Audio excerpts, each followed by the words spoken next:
All right, everyone. Welcome to the Buck Fever podcast. I'm going to be your guest host tonight, Pat Colby, along next to the regular host, Noah Switz, and we've got a special guest on tonight.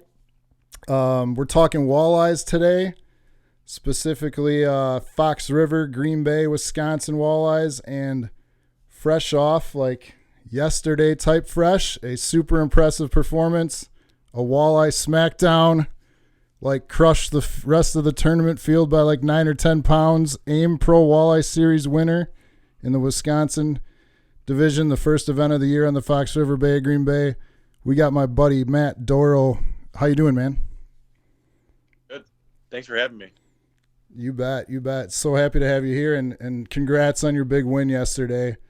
Me and Matt have been friends for a long time now. We actually met way back. I don't know what year it was, Matt, but we were coaching high school football together, and we discovered, like, hey, you like to fish? You like to fish? Yeah, I love to fish. I love to fish too. And pretty soon, we're coaching football and then going fishing in the summer together and sharing info and helping each other out.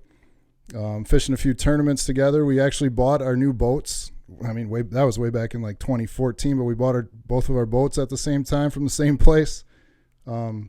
And we've remained really good friends throughout the years. So heading into this tournament this past weekend yesterday, the conditions were not good, to say the least, right? You could say terrible, atrocious. Can you talk to us a little bit about what was going on and why those conditions were just not very good? Yeah, absolutely. First of all, thanks, Pat, for the intro. He's been a blessing. I appreciate our friendship. So thank you for that. You bet. But yeah, the conditions were about as bad as you can get, I would say, for a river event.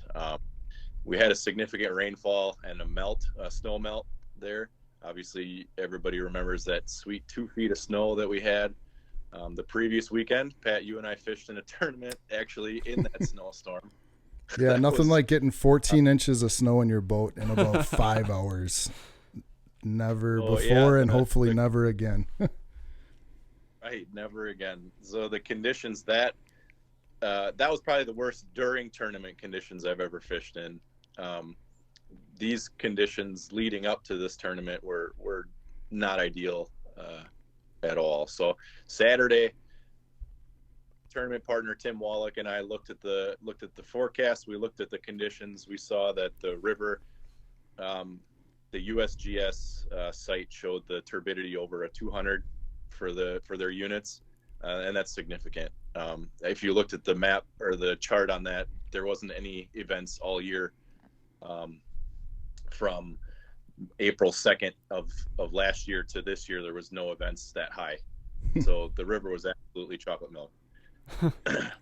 Yeah, it was crazy, and I was actually hosting a WIFA, Wisconsin Interscholastic Fishing Association, high school event on the same body of water on the Fox River.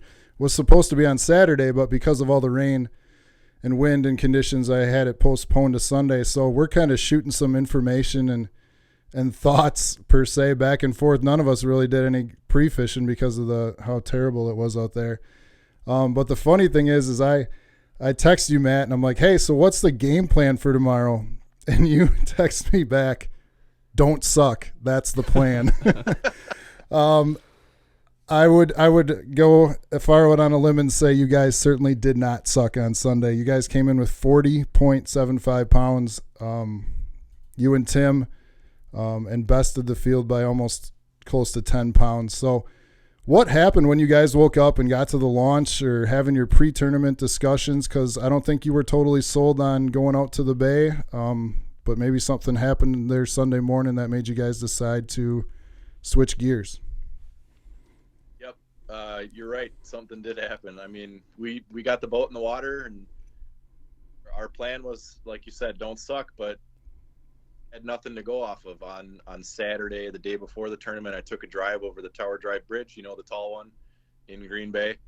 I looked out into University Bay, and it looked ice locked because we had a stiff north wind that day. It blew everything down from Ocano all the way from there. So I was concerned that you couldn't get out there. I was concerned the water temperature is going to be significantly colder in there. I didn't know what we were going to do at all with the chocolate milk water in the river as well. That's why I didn't pre-fish. I figured it was not going to be even worth it. So put the boat in the water Sunday morning. We kind of looked around. We looked out on the bay. The sun was shining there in that general direction. Saw some open water, and we said, let's see how far we can go. We don't have anything on the river, so it's not like we're going to lose out on a spot. Yep. Right. So I've got a question here. One of the things when we go fishing in the summers and the conditions maybe start to turn a little bit for the worse, you get wind and rain and whatever, and my grandpa will always say it's a good crappie chop. That sometimes the fish might prefer those worse conditions. Would you say there's anything to that, or is it species specific? I would say absolutely wind controls a lot, especially on the bay. The bay is humongously wind driven. More often than not, you're going to have a better day fishing walleyes, especially on the bay with a chop.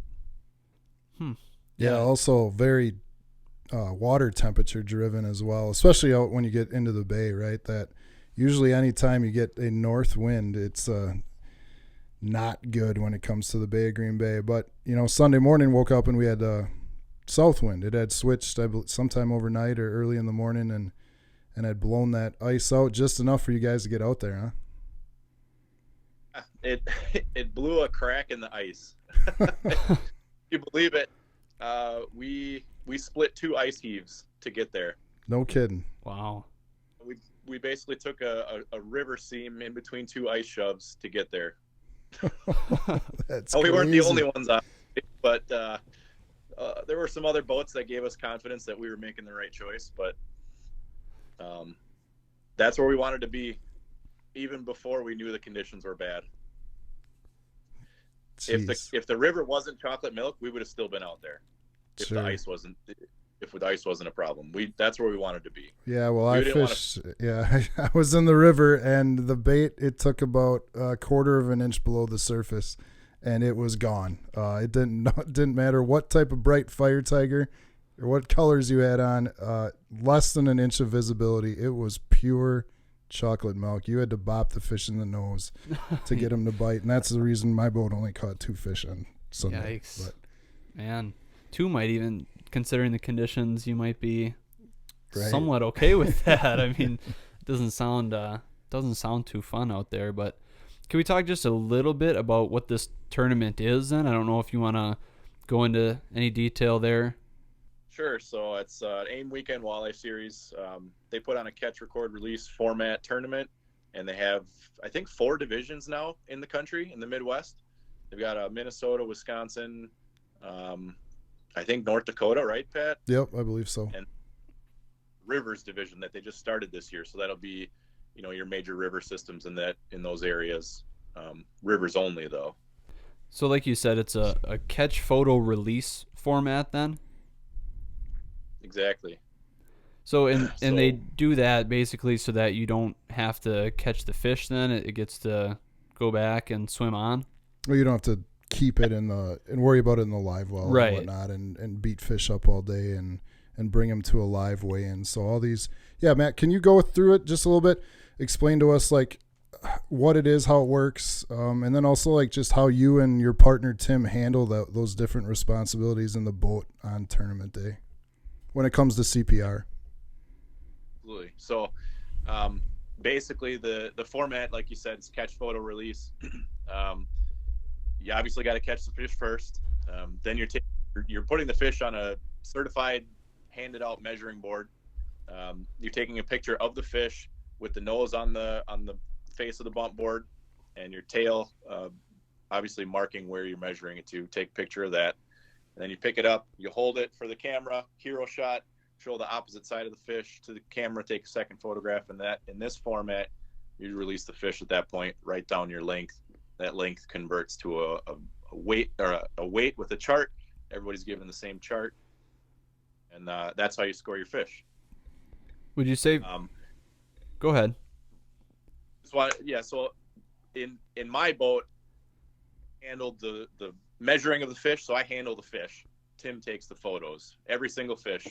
Each of us do that. We handle that responsibility so that one of us doesn't forget to do something. That way you keep track of your minor details. I'm keeping track of where the fish is on the board. I'm reading the length. Tim's all he's got to focus on is taking a clear photograph on both sides. That way we all handle our responsibilities. He writes down the score. I throw the fish back. I start untangling the net, lures and all whatever that you got to handle at that point. So we can all get back to fishing. It's more efficient if everybody handles one job instead of trying to figure out the multiple jobs.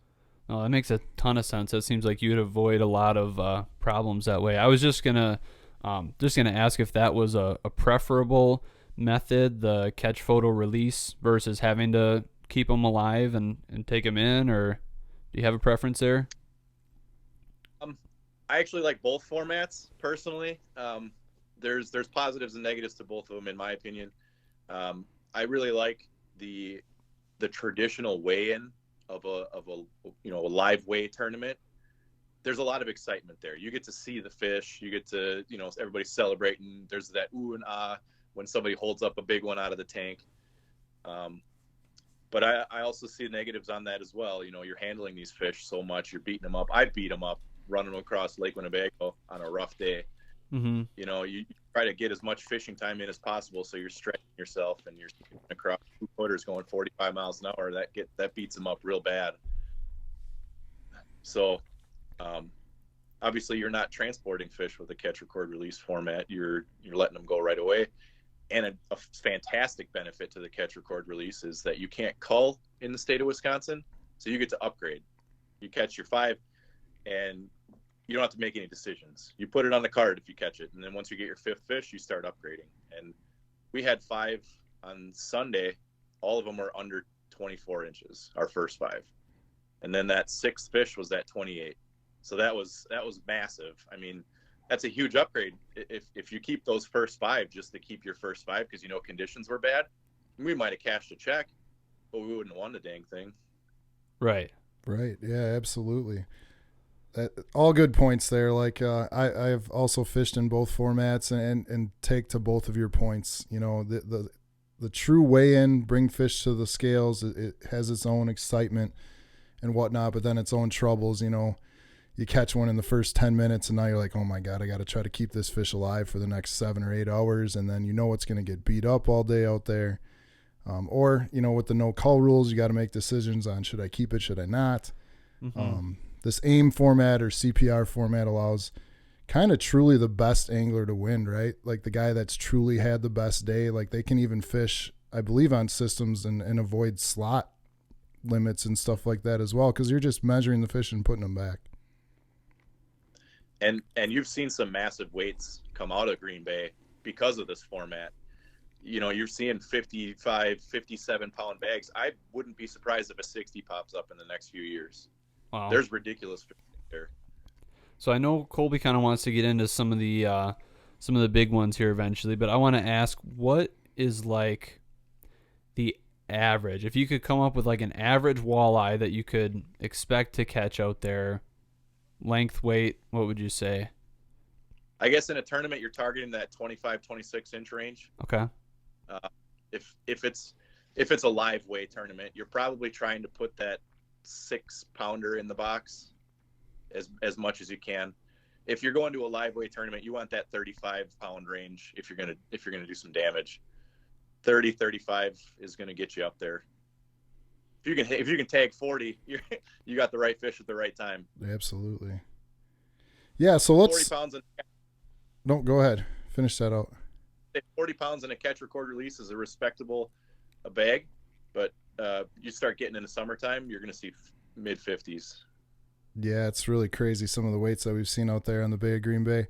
So let's dive into the kind of your day in the AIM tournament. You mentioned your first 5 fish of the day. You guys had 13 walleyes on your card for the day, but your day did start out with 18, a 20-incher, 20 3/4, couple 21s in that range.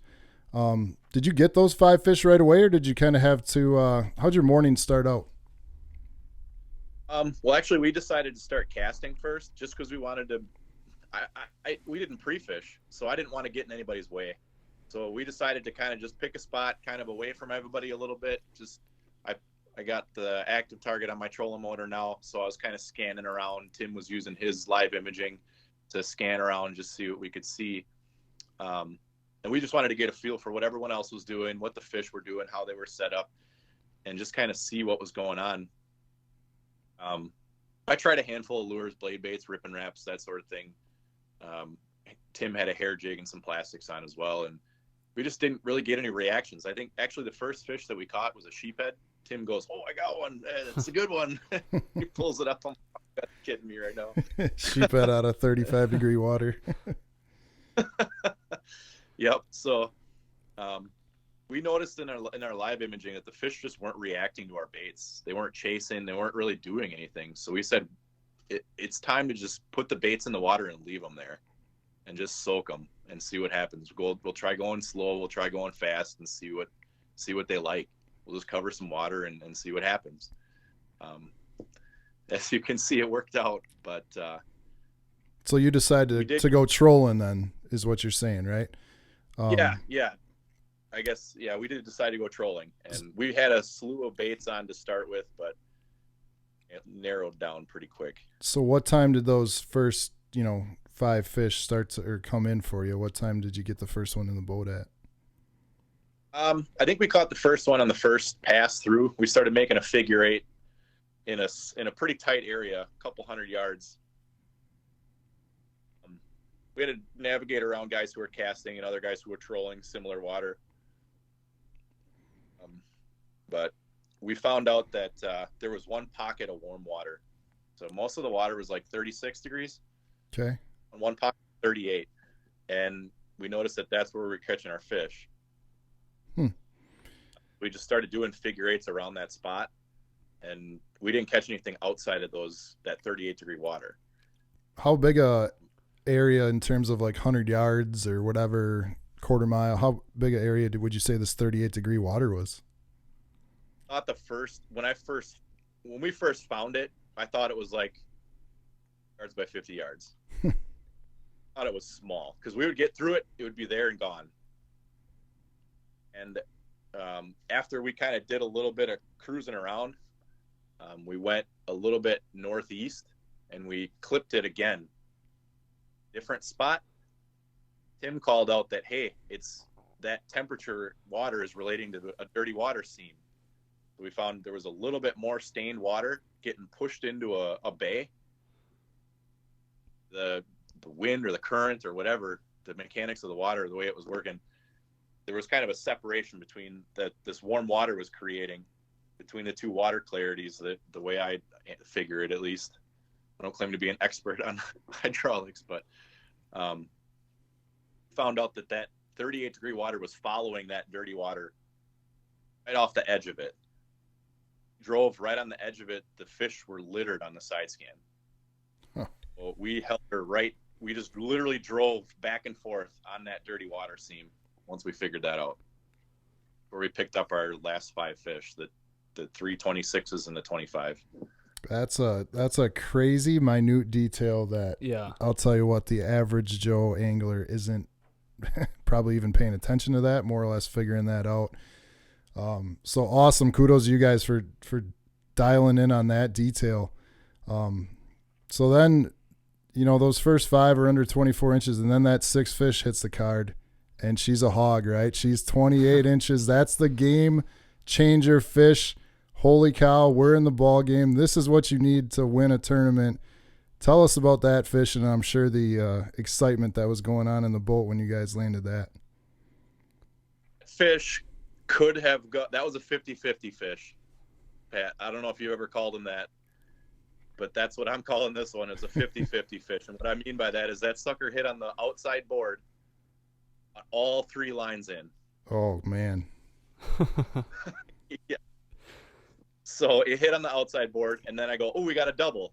No, it wasn't a double. It was that other fish, that same fish on both those lines. And then all of a sudden, the 3rd line got it.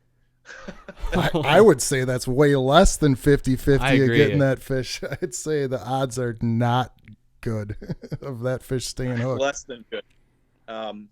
So Tim reeled in most of the fish just because there were so many other anglers around and icebergs that we needed to dodge. So I would hand the rod to him if I picked it up, and that way I could focus on driving and navigating, making sure we weren't going to hit anybody or ruin someone else's day. In those circumstances, when there's that many people around, I really try to be as respectful as possible. Sometimes you lose it a little bit just because you can't focus 100%, but I did the best I could. Anyway, while I was navigating and trying to manage those lines and all that stuff, there were some eyes on us because we were a little bit hectic. It got a little crazy there. I saw that fish for the first time. My heart sank because there were 3 lines on it. By it, I think there were 2 lures in it or near it. I was trying to assess the situation by also trying to figure out if I could net it or not.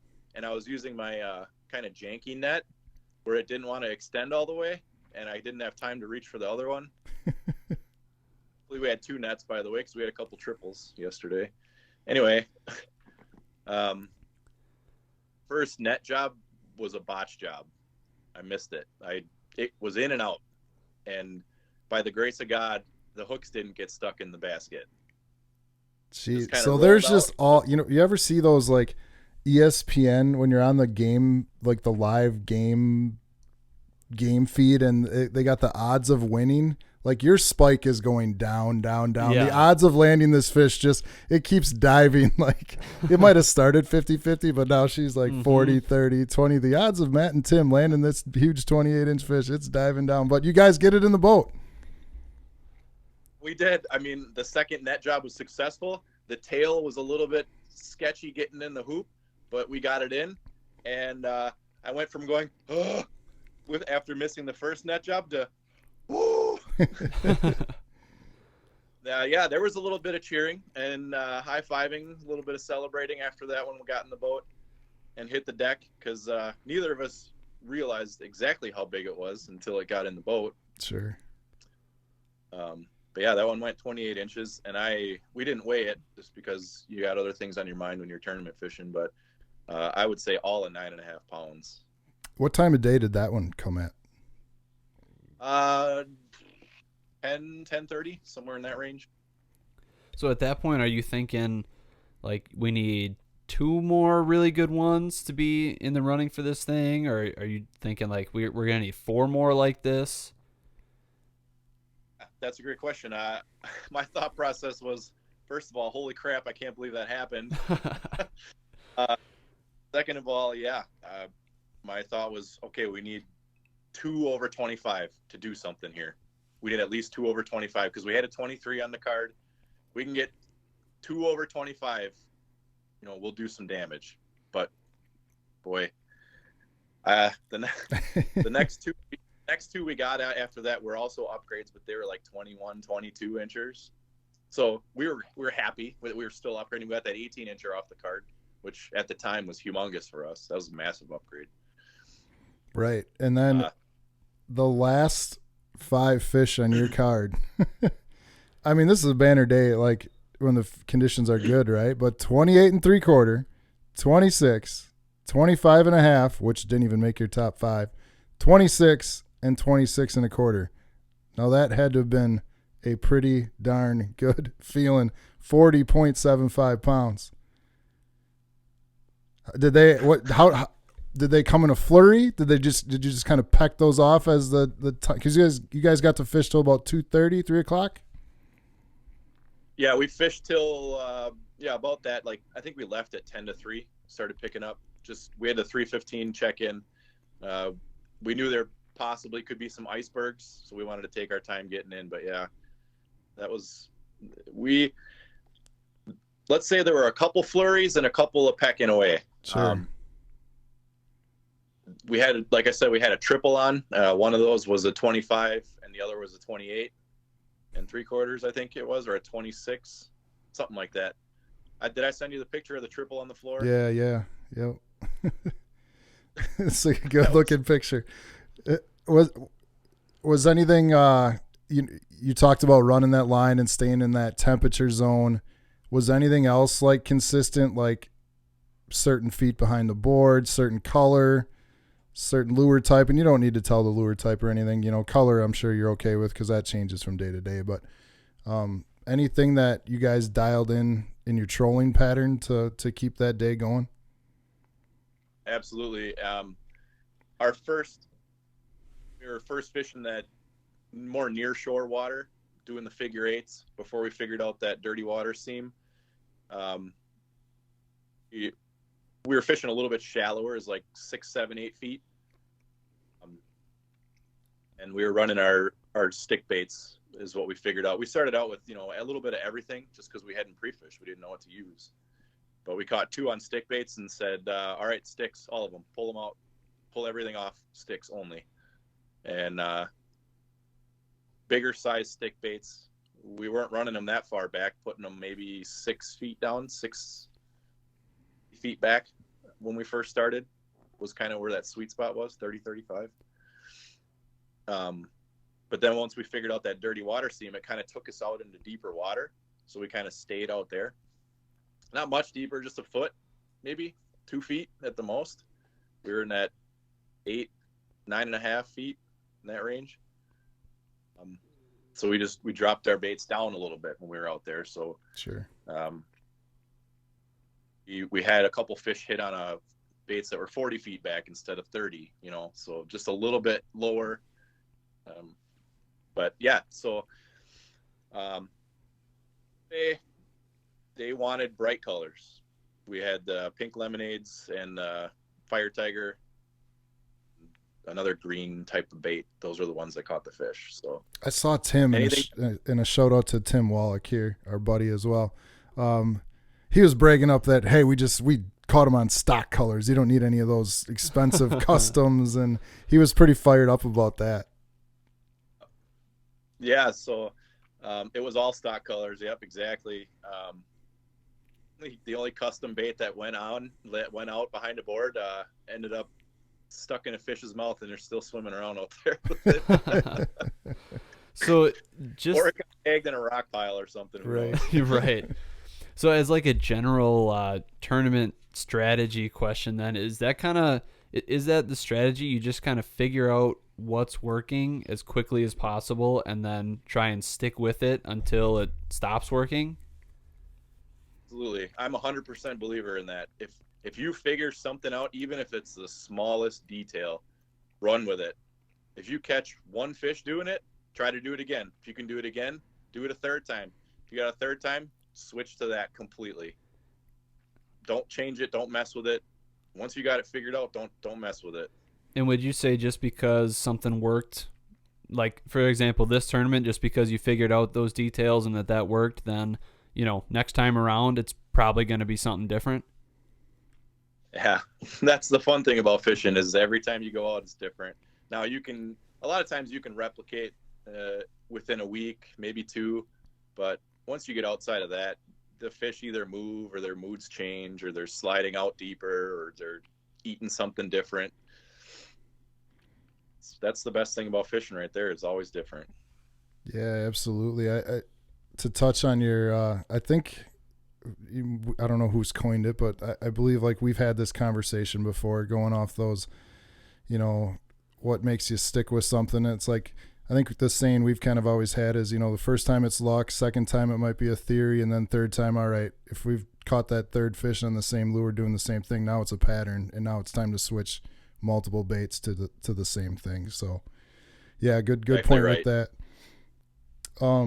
Go ahead. Where do we want to go here? So yeah. So now you guys are driving back to the launch end of the day, 40.75 pounds. Like, what are you guys feeling driving back to the launch? Did you feel like this is good enough? Or are you like, man, did other guys crush them like this? Are you thinking you got this in the bag? You had to have been feeling confident about you'd have a top finish. We felt pretty good.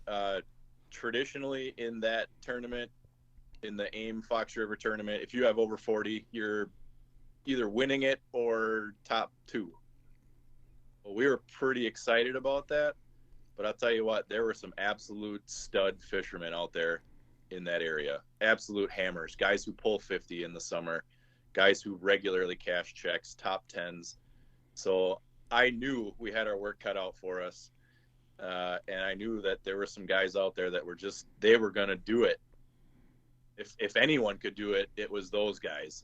So we came in and I was like, Tim, I'm very confident we're going to top 10. I know we're going to cash a check with 40.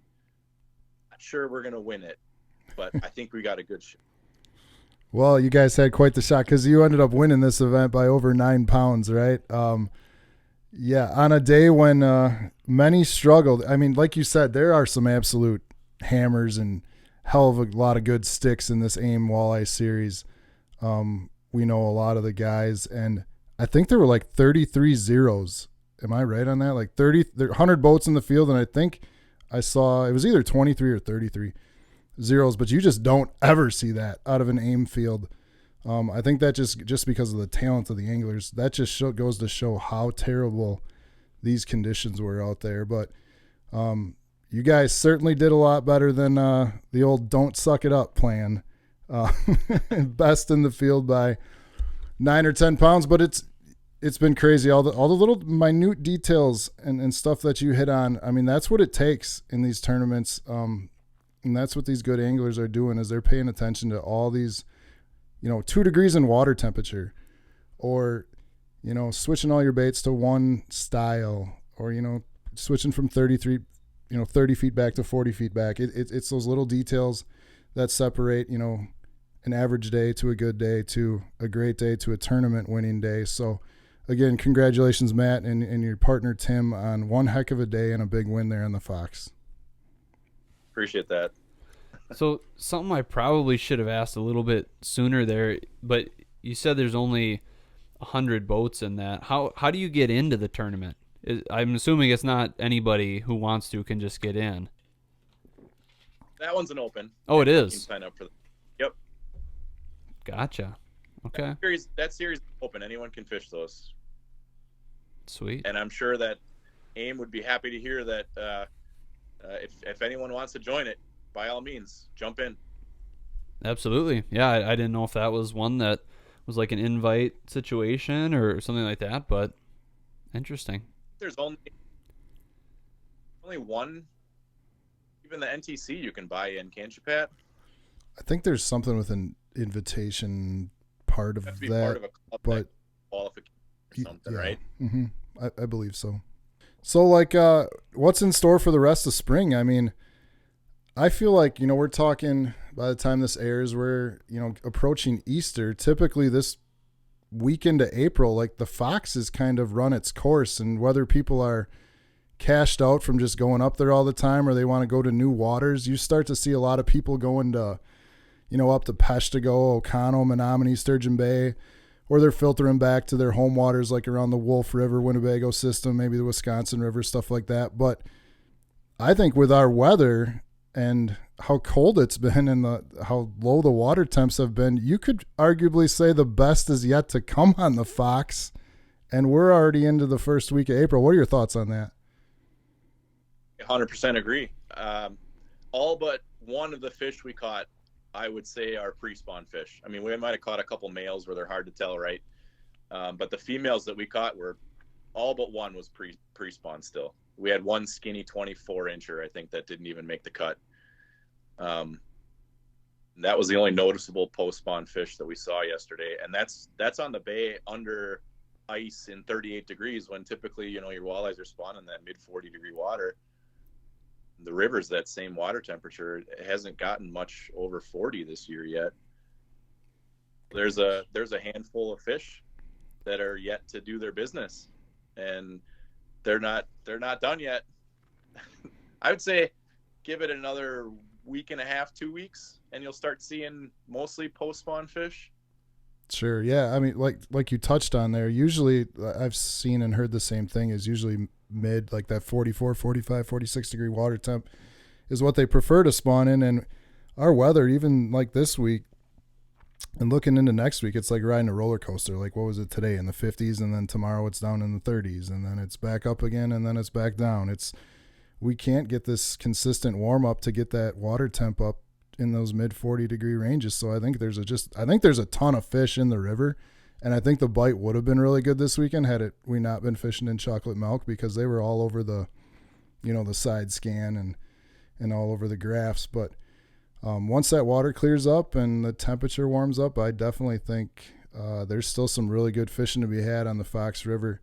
Can you talk about some of your favorite ways to catch them while you're in the river on the Fox in the spring? Absolutely. I like to fish whatever way the fish bite, to be honest with you. I troll, I cast, I do whatever it takes. If the fish bit on bobbers in the river, I'd do it, but it'd probably be challenging.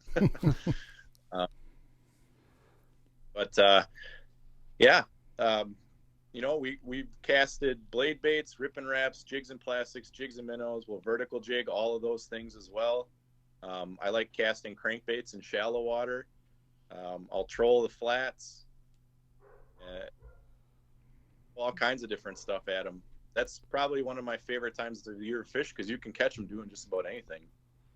How long do you try a certain technique or a certain lure or whatever before you give up on it? Like, do you know within 10 minutes this isn't going to be it? Do you give it an hour or two? How long do you give something like that?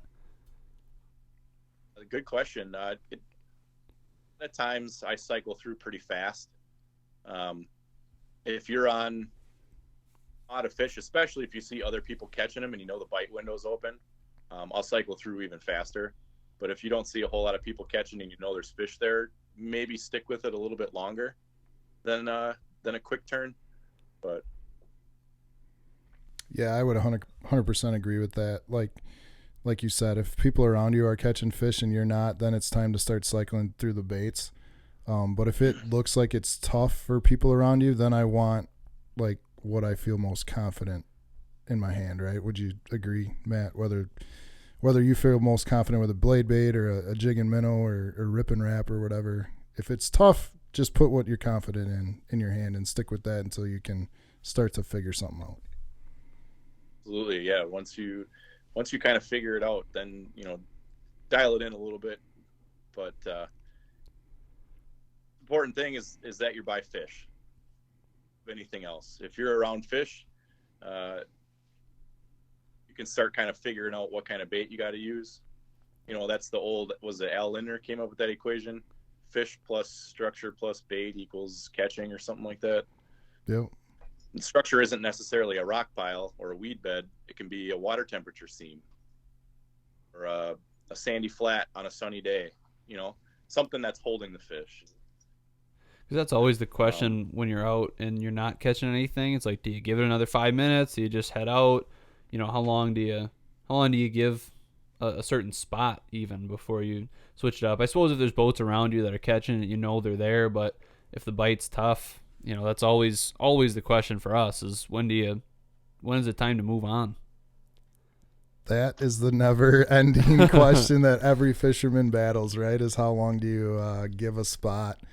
Especially because a lot of us have, 20, 30 spots in the back pocket that we want to go check. But, yeah, how do you come up with that? Because I haven't figured it out yet, Matt. How long to give a spot before you either bail or hang in there for the rest of the day? Especially on the river, you got the 20, 30 spots, and you're always cycling through them in your mind, trying to figure out which one's the best one. And a little experience that I had personally, was fishing the very first Green Bay Walleye Series event with my dad. Day before, or 2 days before, was a really strong snowstorm, not as big as we had last weekend or 2 weekends ago, but similar to that. Day after the snowstorm, I went out and whacked a couple 28s in a spot that Pat and I really like being in. So I told Dad, well, that's where we're going tomorrow. We went there. The river was nearly as dirty as it was this past weekend. And we got there, and the fish were there, but we couldn't do anything with it.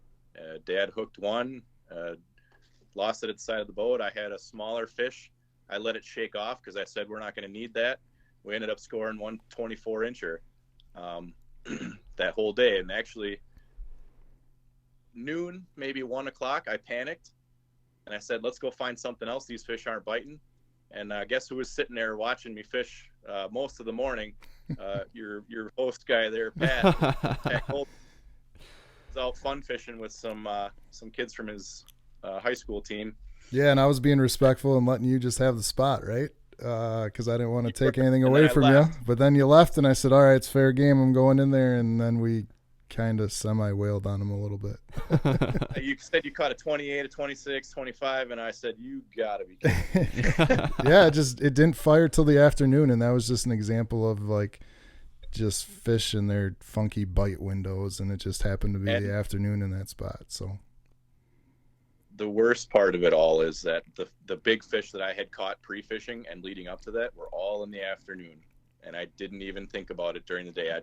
I got in my head, I panicked, and we left to find fish when we were already on them. So we should have just stuck it out, rode it out the whole day, said we're going to grind this spot because I know they're here, and that's the mentality that Tim and I had. Once we figured it out, once we caught that first 5 fish, we said we're doing this all day.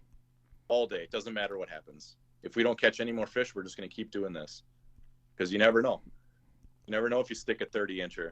That could change your whole day. Yep, the old adage, you don't leave fish to go find fish, and sometimes you just got to stick it out. But yeah, that's the never-ending question is for all anglers, especially tournament ones, is, how long do you give a spot or what to leave? And yeah, and we've said a couple times now, this bite window. I don't know if you want to talk about that a little bit, like what that is and kind of what might affect that. The people like to think that the fish generally bite 2 times a day, and you got to be there for those times, and usually it's about a 15-20 minute time period. I think there's a lot to be said about that, but I also think that there's a lot to be said about fish bite no matter what. You just got to be in the right spot at the right time, which, I mean, that kind of plays into the whole bite window thing. But I wouldn't say we had a bite window on Sunday. The fish just bit. Just there, and we put the bait in their face, and they ate it. Didn't all smash it. I don't think we had a single bait buried in a gut or anything like that. A couple of tail hookers that gave us a little heart attack trying to net them too, but yeah, every situation's kind of different. Sometimes it's based on time of year, weather pattern, where fish are at in that particular system, and yeah, bite windows. Some days they bite all day, and other days, man, like you said, they only bite twice, and it's for short 15, 20-minute periods, and you got to be there in the right place, right time. That's what just makes this thing so fun, right? Is trying to figure that all out on any day that you're going out there fishing. Sometimes you don't know when that bite window is. Traditionally the bite windows are dawn and dusk, but sometimes it's going to be at 10:30. Sometimes it's going to be at 1 o'clock. You don't know. Yeah, that's crazy. Like, I fish the Winnebago system a lot, and, a lot of people would say dawn and dusk, and I would say give me from 10 o'clock to 2 o'clock, and I'll take the middle of the day is when I have caught my best fish on that system. And there's a lot of lakes where that's definitely not the case. Mm-hmm. Ever notice it's a little condition change sometimes too, where if it's cloudy all day and the sun pokes out for a brief moment, the fish will snap real quick. Or if it's been sunny all day and a little bit of cloud cover rolls in and starts blowing a little wind, they'll start snapping. I've had that too. 100%. Walleyes are so finicky like that, and it can work both ways, right? Like, it can fire the bite for you, or she can shut down real quick just because that sun poked out behind the clouds, or just because now there's a little ripple on the water, and for whatever reason it turns them all off. But yeah, let's shift gears a little bit. Last year as well, you're kind of on a little bit of a semi-roll here, but towards the end of I believe this was in August last year, on a different event on Green Bay, you won the Sheboygan Walleye Club, put this on, right? The Battle on the Bay. You won that event and qualified yourself for the 2023 Cabela's National Team Championship, which is coming up in late May, I think, on the Bay of Green Bay, of all places, right here on your home water. So can you touch a little bit on that event coming up? Who you fishing with? What are some of your expectations for that event leading up into that? I believe that's at the end of May, right, Matt? Yeah, it's June 1st, 2nd, 3rd, I believe. Okay. So, yeah, yep. end of May. First part of June there. Biggest team tournament in the country, right? Or biggest We've got purse 300 per se. purse, absolutely. Yep, I qualified that in the Battle on the Bay event this year. I'll be fishing with the partner that I fished that event with, Kyle Jose. Really excited for that one. I've never fished anything so big. And with you're going to have the best walleye anglers from across the country fishing in that thing. It's going to be intimidating. Right. I'm going to go into it with the same mentality that Tim and I went into this AIM tournament. Why not us? Why not me? Why not me and Kyle? Why not? Let's go fish. See what happens. Let the chips fall where they may. That's right. So this tournament teams have to qualify for, right? It's teams that win events from across the country in various different tournament circuits, and they can win a bid into this Cabela's National Team Championship. And there's some big time prize money on the line, right? Like the winners take home like a 20-foot Ranger boat, I'm thinking. Yeah, winners get a boat. It's Wow. It's a pretty major event. It's a 3-day event too. So you gotta qualify to fish day 3 though. I think was it top 25 only fish day 3 out of 300. It's a major cut, but consider that top 25 All-American status. Yeah, and this event I believe is going to be running out of Marinette in the Menominee River. But what are the boundaries or restrictions you guys have for this event? Where can teams all go? Is the entire bay open? I haven't looked at the complete specific details on that yet. I believe I know there's a specific line drawn across the north end from probably just south of the Ford River area across to Peninsula State Park, or it's to a different point between two bays to knock. Something like that. They don't want you going too far north. There's a significant chunk of water that's available to fish. There's plenty of room for 300 boats, that's for sure. What do you expect in terms of tactics? Do you think you're going to see a little bit of everything? Everybody trying some trolling, pitching jigs, glide baits, all that stuff? I think you're going to see a lot similar to what Tim and I experienced on Sunday. You're going to have a lot of guys casting, even if they're on flats, and you're going to have a lot of guys trolling around them. So if you've got a big tournament like that, how many days would you expect to be pre-fishing that to try and figure it out ahead of time? That one I'm expecting to take just about a week to try to figure it out. I'm shooting for 6 days. We'll see if I fish all of them. I'm pretty confident there's going to be a few blow days mixed in there. But that's what I'm shooting for. Yeah, that's going to be a super exciting event here right in our backyard on the Bay of Green Bay, world-class fishery, and I would assume we're going to see some pretty gigantic weights. The only thing that could throw a dagger in that would be the weather, but I think there's going to be some incredible sticks fishing that. It should be super competitive and fun to see, and certainly we wish you the best of luck, Matt, and I'm sure I'll find my way into your boat to do a little pre-fishing ahead of that. But to wrap this thing up, any other tournaments? Are you fishing the rest of the AIM series, or any other fishing plans you're looking forward to as summer comes? I'm fishing the Sheboygan Walleye Club series. So I've been fishing that one, the full series, for 2 years now. We've improved our point status the last couple of years. I'm looking to break in with my partner, Mark Schramm. We're looking to break into the top 10 this year in the Team of the Year points. So we want to have a good showing. Our first event is the weekend following Easter, and that's on the Wolf River. I always struggle out there. That one's an enigma to me, but I'm determined to try to figure something out this year. We got to get 5 fish on our card, regardless of how big they are. Yeah, that can always be a really challenging time of year. For sure. It can be crowded, and the fish can be really, really touchy. But so fish that event or those events. I've got defend my title for Battle on the Bay in August. Yep. And that's and then the NTC. Other than that, I think I'm not trying to load up too much this year, even though it seems like a lot. Is there any, I'm sure there is, any inching or inkling in you that you want to fish the next AIM event because you're first for Team of the Year right now? You know, that you're not the first person that said that today. My tournament partner, Tim Wollak, he said that not too long ago. He asked the same question, and I did a little phone interview with the AIM tournament guys earlier today too, and you said the same thing. Are you going to fish the rest of the series?